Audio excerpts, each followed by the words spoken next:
This guy pulls in. We thought it was just a cardiac arrest. Our guy pulls her out, starts compression. He couldn't even describe like where it was. Couldn't feel a pulse in the car. I couldn't feel it on the ground.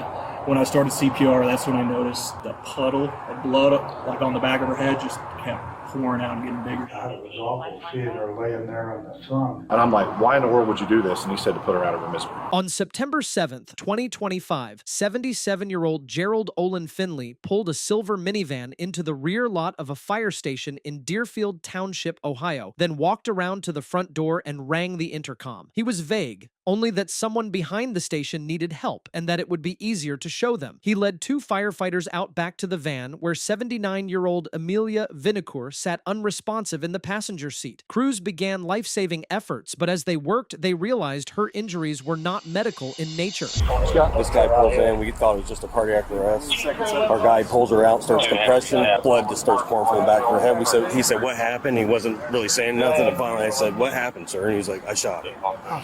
You want to go back to my car over there, sir? Would you just a minute? Okay, yeah. Right there. See the envelopes?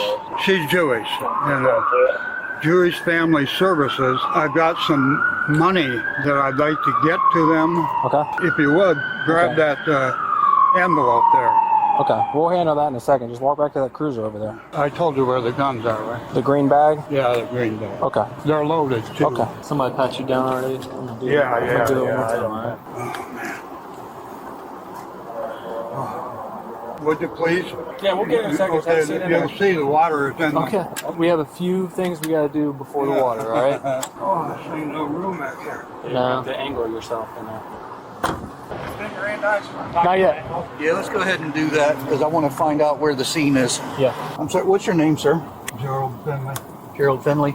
Hey, listen, we obviously have some questions to ask you, but we need to make sure that you understand your rights before we ask you any questions and have you talk to us. Do you want him to repeat those rights to you again? I say yes, and I don't really understand them. I mean, how do we?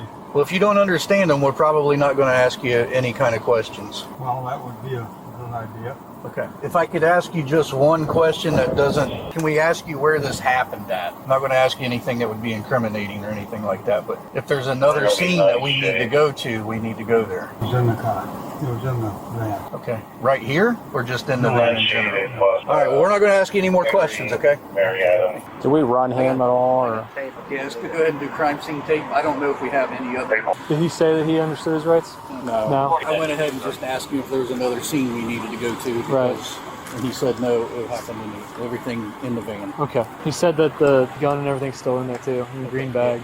What did you say your name was again, sir? Gerald, there's a sheet. It's called Jewish Family Services. Jewish Family Services? Yeah, and if you would, I can explain some, it would help to explain some, maybe. On the console of the car is a envelope? Well, there's some envelopes in it. If you bring it here, could you bring it here and I can explain it? We'll cross that bridge when we get there. Well, it's kind of Jewish Family Services, yeah. There's some, I'm sorry, I'm really... No, you're okay. There's some money in there. Could you bring it over? Yeah, we'll cross that bridge when we get there. Well, okay. All right. It could answer a lot of questions, maybe, or something. See, what I'm wanting to do, there's money in there for them. For the Jewish Family Services?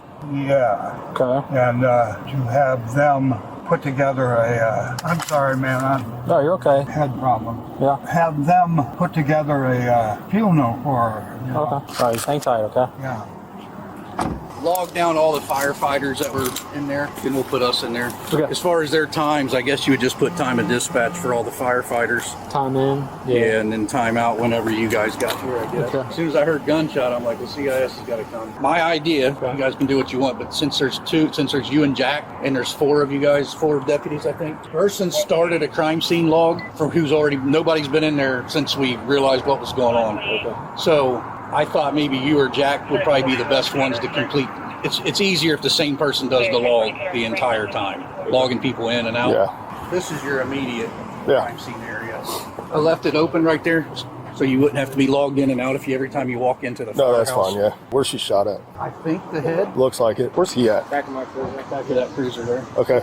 Make sure somebody stays with. He does not. We quit talking to him because he won't recognize his Miranda. Is there a language barrier? No. Hey, I'm Detective Brandon Absher. I'm with the Sheriff's Office here, okay? I know this sounds ridiculous, okay, but the van is full of bed bugs. Okay. Oh, I appreciate the heads up. Our apartment is full of them too. Your apartment's full of bed bugs too? Okay. I appreciate the information, boss. Just tell you this real quick because I do want to get you back to the... Do you have any bed bugs on you right now, do you think? Not that I know of. I don't see of anything on you, But she might. Okay. I want to get you back to a place where you're kind of away from here, and I'll be up there to talk to you. How come they can't cover her up? They're going to be doing that now, but they were waiting for me to come and take a look at stuff, okay? So we're going to do that once I take a look, but I'm going to get you out of here back to over at the Sheriff's Office post here in Deerfield because I don't want you to be here and seeing all this and all that, okay? But I just wanted to tell you something before you go, okay? What's your highest level of education? Did you graduate high school? Oh, yeah. Okay. Did you go to college or anything? Junior college. Junior college? Okay. You can read and write, doing all that, right? Yes. Okay. So I'm going to just advise you of this, and then I'll be up to the post to talk to you just to see what's going on here, okay? We can always... I have a right to remain silent, and that... Well, yeah, but I mean, I just want to make sure you understand what I just told you. I mean, that's just...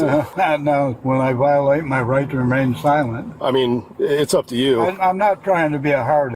You can see I'm not getting frustrated with you. I'm just trying to understand you is all. It's a common question. I will say it's a common question I ask people anytime that I tell them that. And I just look for a yes or no answer is all I'm looking for. I know that. Well, how about I have this deputy transport you back over to the post? Okay, I'll wait to talk with you back. You want to talk to me back at the post? Yeah. Okay. Privacy matter? Yeah. Okay. Not, I'm sitting here, I can't. So just clarifying, you do want to talk to me back at the post then, right? Yeah. Okay. Investigators later determined the incident occurred earlier that afternoon before Finley arrived at the fire station and that he led responders to the vehicle parked behind the station. Logan, so this gentleman pulls in, he comes up to the front door to the station, right? Correct. And then just tell me what happened from there. He rang the front doorbell. Jared picks up the phone, started talking to him. I knew that it was the front doorbell, so I just started walking to the front. When I got there, he was up there, like kind of out of breath talking, but still like really calm. And he was just being real vague about what was happening. He just would say like, there's something back there, like back in the woods. And I would be like, there were winding trails back there, so I thought maybe he was talking something like back there. He said, no, back by the equipment. I'm like, back by like the garage doors? I said, well, what's going on? He said, it'd be easier if I showed you. So, okay. About that time, Jared came in. I'm like, is there somebody back there? He said, yes, there's somebody in a car. So I told Jared, just go to the back of the building and see what's back there. I'm staying with this guy for now. He doesn't look like he's the healthiest. Yeah. So I wasn't sure if he was having a medical emergency at the time or if there was something else happening. So he left to go see what was going on back there, and then he got Lieutenant Wood involved with it back there. And all he kept saying was, it'd just be easier if I show you, be easier if I show you. So I said, okay, let's walk. We walked through the firehouse, went out through the back, through the kitchen, and I could see the car back there. And that's when he said, she's... I said, what? He said she's... They had made contact already. They looked like they were speeding up some process that they were doing. So then I ran over and left him a little bit, but he was walking towards us still. And that's when we found her. So the only remark he made to you was that she's At that time, yeah. at that time? Yeah. Okay. He was super vague about what happened. He couldn't even describe like where it was. He just kept saying back there, back there. Didn't say back of the firehouse. Was he just pointing to this direction where the vehicle was located? Okay. Yeah, he was pointing like at me because I was in that direction of where he was pointing, just towards the building. Jared, I'll just move on to you since you're sitting right there. Tell me a little bit about, besides what Logan told me. Same thing. So he went to the door once we heard the phone ring. Knew it was the intercom at the front door, so I picked up the phone and just said, hey, are you guys, is somebody here? And I said, yeah, someone will be right out there. So about halfway through what he was saying, I heard him say, there's somebody back there. There's somebody behind by the woods. So I'm thinking like, on that neighborhood back there, maybe someone needs help. We made our way through. I'm looking around and I find the minivan right there, and then noticed her in the front seat. She was in the front seat? Front seat. Okay. Slumped over, bloody nose. I mean, obvious signs of trauma, obviously. Not immediate. Not immediate? Not immediate. Okay. That's when I called for him, hey, we got a non-breather, let's expedite this. He pulled her out of the car and noticed blood going from the back of her head. You pulled her out, Logan? Yep. And then that's when you said you noticed the blood coming out? Yeah, I pulled her out, just bear hugged, grabbed her, pulled her out, started CPR on her because she had no pulse. I couldn't feel a pulse in the car. I couldn't feel it on the ground.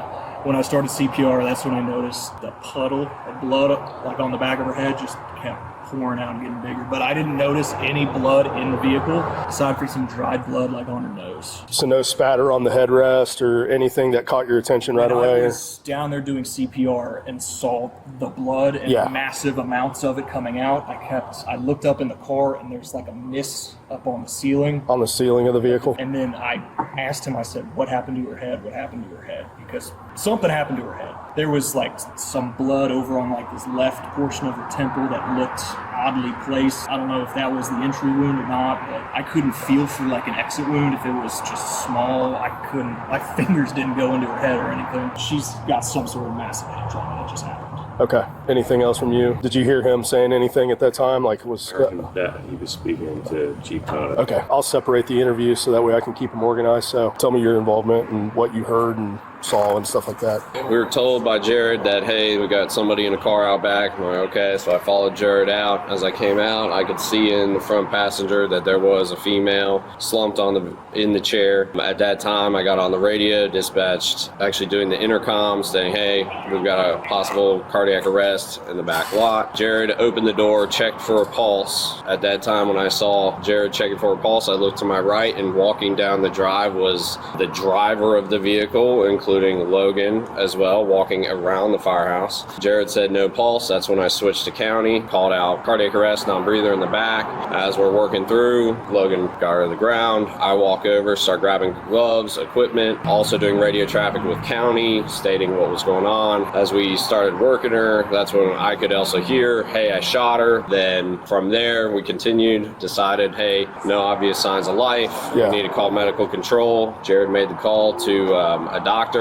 giving us a TOD so we could stop resuscitation efforts. And then we made sure I pulled everybody away from the scene. Hayes crime scene, SO finally arrived, and you guys took over the scene. Okay, sounds good, man. I appreciate it. So you made contact with the male that showed up at the firehouse here, right? They were already, I was up front of my office, and I thought but there was some other chatter going on, so I thought I'd heard him say a cardiac arrest in the parking lot. So I came out here, stood there for a second, but I could see guys moving pretty quickly, so I figured we had something going on out there. So I ran over to the ambulance. I'm like, hey guys, you get your stuff. I'll drive it over to the side lot, thinking that's where it was at. Yeah. I believe Lieutenant Wood said, no, it's right here. I go back. The guys are doing their thing. They're starting CPR, providing care. And that's when I noticed the big, large amount of blood coming out from behind my head. And I'm like, automatically, I was thinking a gunshot, like that was significant trauma. Yeah. I'm like, did she get shot? You could hear the gentleman say, yeah, I shot her. So you heard him say that? As soon as he said that, I was like, okay. So I went right to him. Okay. I just immediately, like, you got anything on you? No. I started to pat him down because I wanted to make sure, at that point, he's like, no. The guns are in the vehicle. Did he say gun or guns? Guns. Okay, so plural. Two guns in the vehicle. And I'm like, why in the world would you do this? And he said to put her out of her misery. Anything else that you need to add or anything? Okay. At that point, I just stayed with him just because. Okay. Yeah. Both firearms in the van had belonged to Vinokur's late husband, and she kept them in her bedroom. Searching the apartment, detectives found the remaining ammunition still in her closet, leading the lead investigator to conclude Finley had gone into her room and taken the firearms before the two ever left. Evidence recovered during the autopsy matched the caliber of one of them. You just have a seat anywhere on that?